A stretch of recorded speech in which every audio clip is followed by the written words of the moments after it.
CDL Practice Test, Texas, General Knowledge, Part 4. Question number 82. You are driving a truck with a manual transmission. While driving on an uphill grade, you have to stop the truck on the shoulder. Which of these is a good rule to follow when putting it back in motion up the grade? A. Decelerate smoothly. B. Let the vehicle roll straight backward a few feet before you engage the clutch. C. Keep the clutch slipping while slowly accelerating.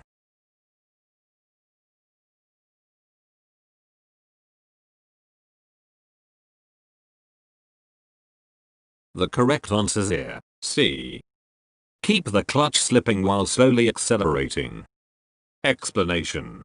When you start your vehicle, avoid rolling backward or else you may hit someone behind you. Set the parking brake whenever necessary to keep from rolling back. Release the parking brake only when you have applied enough engine power to keep from rolling back. If you have a manual transmission vehicle, partly engage the clutch before you take your right foot off the brake. On a tractor trailer equipped with a trailer brake hand valve, the hand valve can be applied to keep from rolling back. Question number 83. Which of the following best describes how sleep debt can be paid off? A. It can be overcome with willpower and non-sleep aids. B. It will go away by itself over a period of time. C. It can only be paid off by sleeping.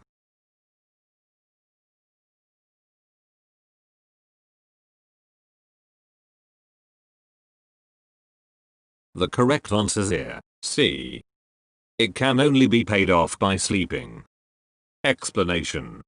Sleep debt is a dangerous condition in which missing sleep adds up until you risk falling asleep at the wheel unless you get some rest. People are often surprised that getting less than 6 hours of sleep per night triples the risk of an accident. At least 15% of heavy truck crashes are believed to involve driver fatigue. Before each trip, you should get adequate sleep. Adults need 8 to 9 hours to maintain alertness. Question number 85. If your brakes get wet on a rainy day, what can result? A. Hydroplaning. B. Excessive brake wear. C. Reduced braking power.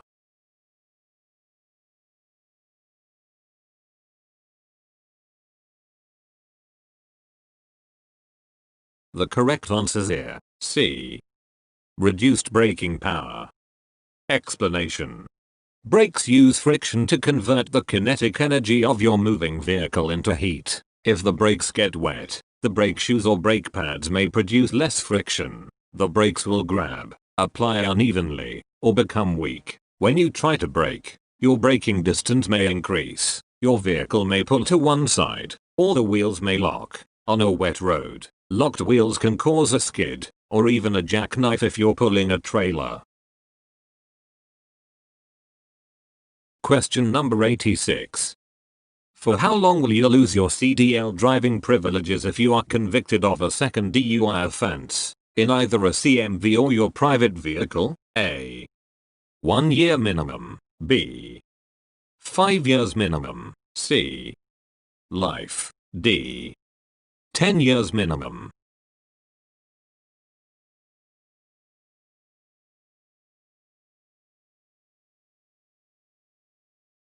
The correct answer is here. C.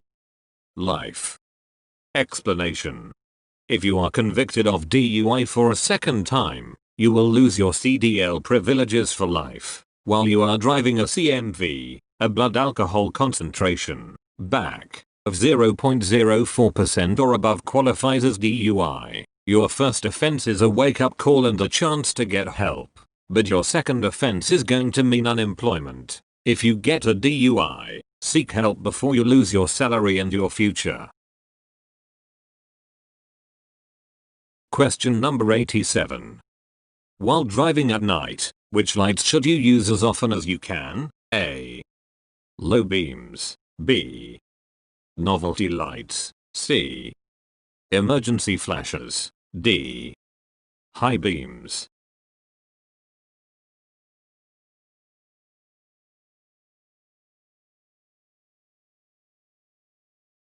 The correct answer is here. D. High beams. Explanation. While driving at night, you should use your high beams to see farther as long as it is safe and legal and you will not blind any other drivers. Section 2.1.1.5 of the Texas Commercial Motor Vehicle Driver's Handbook recommends that you dim your headlights whenever you are within 500 feet of another vehicle. Question number 88. When you're at the scene of an accident, it's important to notify the authorities. If you don't have a cell phone or CB radio, you should A. Try to park close to the accident. B. Keep driving because others will stop. C. Avoid using emergency flashes. D. Wait until the scene is protected.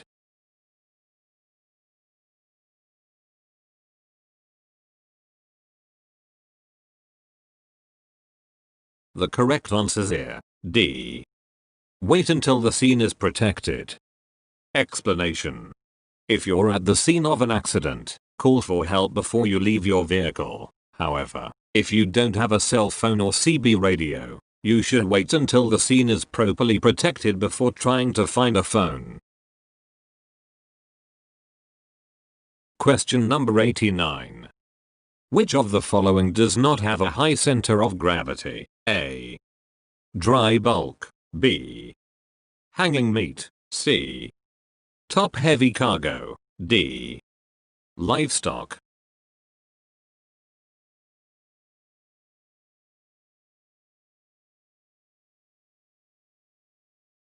The correct answer is here. D. Livestock. Explanation. When transporting livestock, dry bulk and hanging meat, you must take special care when turning to avoid your vehicle from tipping over. Dry bulk and hanging meat both have a high center of gravity, whereas livestock can't move around. Question number 90. The distance your vehicle travels from the time your eyes see a hazard to the time your brain recognizes it is called distance. A. Reaction. B. Braking. C. Perception.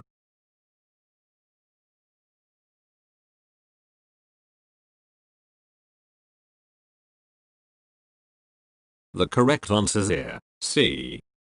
Perception. Explanation.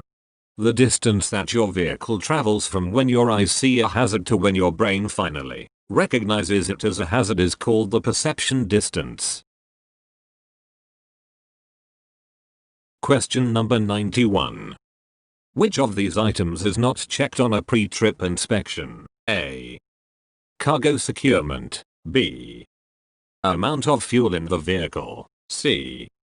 Whether all vehicle lights are working and clean.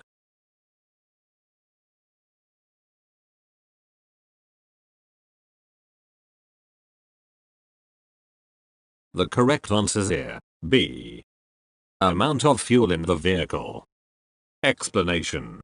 During step 4, turn off engine and check lights. Of the 7-step inspection method, check your headlights and 4-way flashes. During step 5, walk around inspection. Check that your cargo is secure and its weight is evenly distributed. While you obviously must have enough fuel to complete your trip, checking the fuel level isn't part of the 7-step inspection method.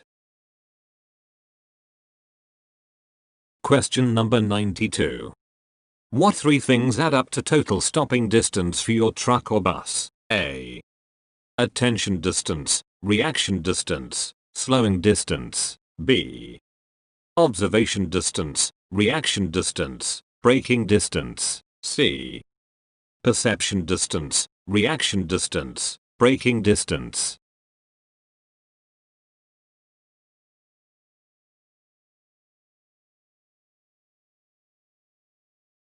The correct answer is here. C.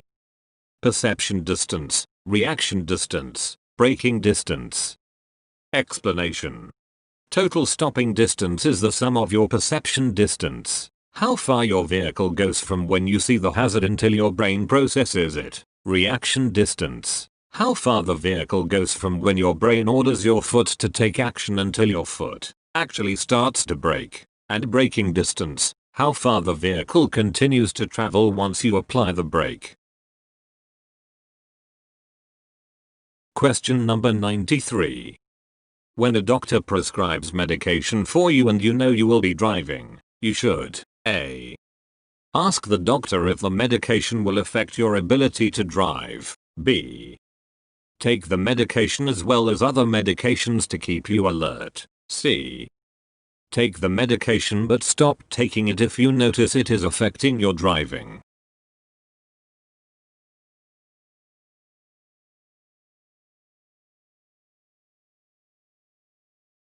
The correct answer is here. A. Ask the doctor if the medication will affect your ability to drive. Explanation. Some prescription drugs can impair your driving abilities. If your doctor prescribes a medication for you, be sure to ask him or her if the medication can impair your driving abilities. Question number 94. When driving a commercial vehicle with a height over 13 feet, you should A. Assume all clearances are high enough. B. Stop and make sure if you aren't certain that a clearance is high enough. C. Not worry about the height clearance as long as you stay on state or federal highways.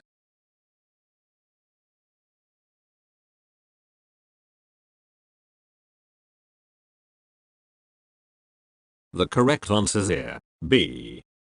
Stop and make sure if you aren't certain that a clearance is high enough. Explanation. Don't try to drive your CMV under a bridge or overpass unless you're sure you have enough vertical clearance. Some CMVs are more than 13 feet tall. Many western states allow CMVs to be even taller. Always know the height of the vehicle you're driving, but be aware that once unloaded, the height of your vehicle may increase. Question number 95. If you have a hazardous fire, you should A. Use dirt to put it out. B. Use the fire extinguisher. C. Call the proper authorities.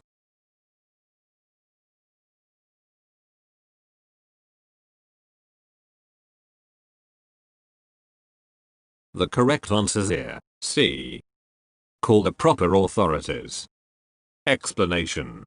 When you discover a fire, call for help. You may use the fire extinguisher to keep minor truck fires from spreading to cargo before firefighters arrive. Question number 96. If your vehicle catches fire while you are driving, you should A. Increase your speed to put out the flames. B. Park where trees or a building can shelter your vehicle from the wind. C. Park in an open area.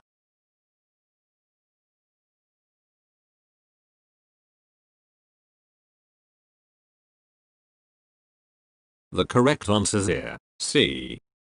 Park in an open area. Explanation.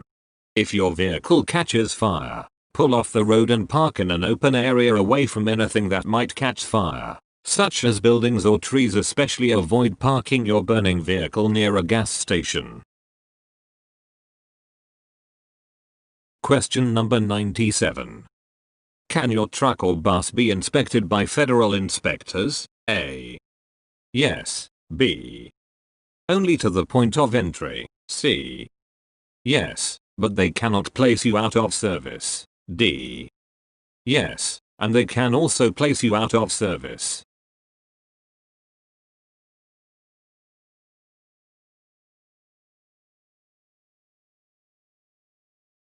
The correct answer is here. D.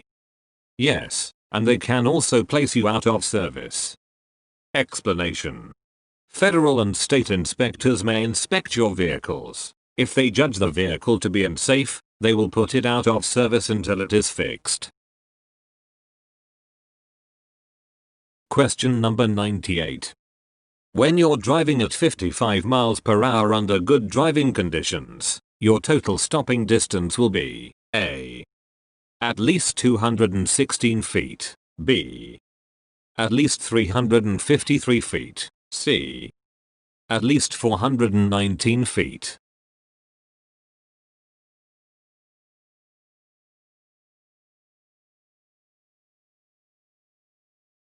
The correct answer is here, C. At least 419 feet. Explanation. At 55 miles per hour under good driving conditions, your total stopping distance will be at least 419 feet, 142 feet of perception distance and 61 feet of reaction distance and 216 feet of braking distance. Open bracket. The length of a football field including the two end zones is 360 feet. Under poor driving conditions, the total stopping distance will probably be even longer. Question number 99. When should retarder brakes be turned off? A. Retarder brakes should never be turned off. B. Retarder brakes should be turned off when driving in stop and go traffic. C. Retarder brakes should be turned off when driving on the highway. D. On wet, icy, or snow-covered roads.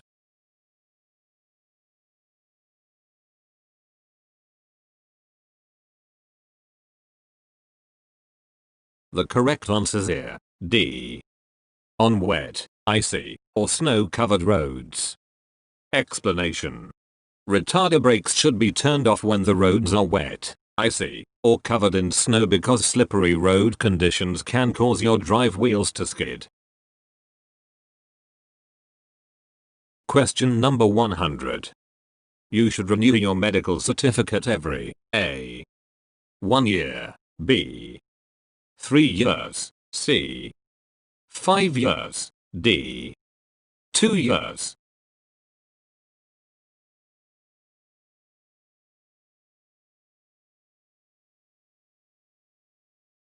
The correct answer is here, D. 2 years. Explanation.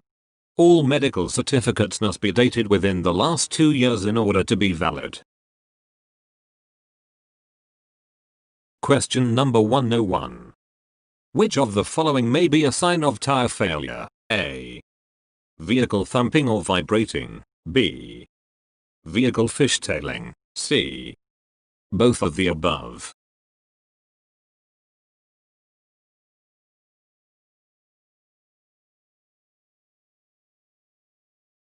The correct answer is here, C. Both of the above. Explanation.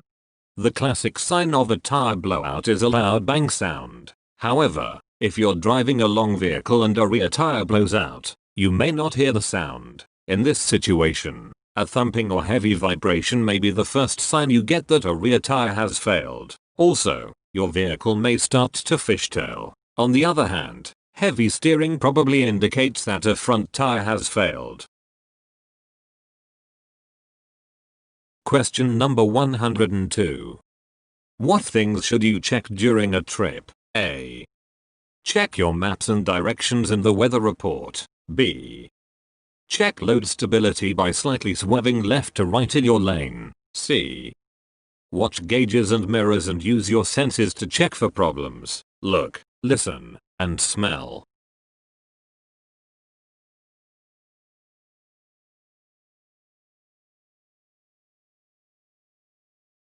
The correct answer is here, C. Watch gauges and mirrors and use your senses to check for problems. Look, listen, and smell. Explanation. During your trip, you should be watching a number of things, such as your mirrors, gauges, instruments, lights, tires, and cargo. Use several of your senses, sight, hearing, smell, and feel, to detect possible trouble. Question number 104. Which of the following is not a true statement regarding covered cargo? A. You should check that you don't exceed gross and axle weight limits. B. In many states, spill protection for covered cargo is a requirement. C. You should cover cargo to protect it from the weather. D. You should regularly inspect the contents of sealed loads.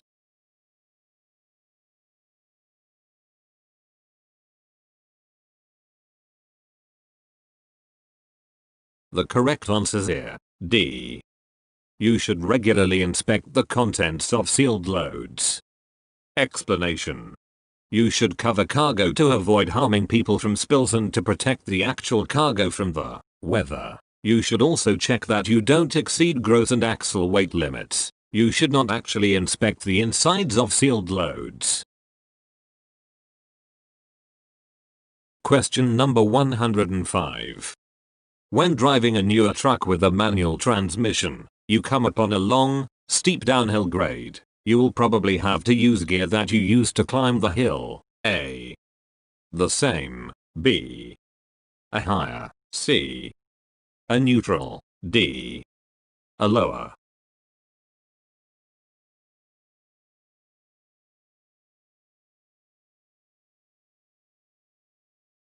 The correct answer is here. D. A lower.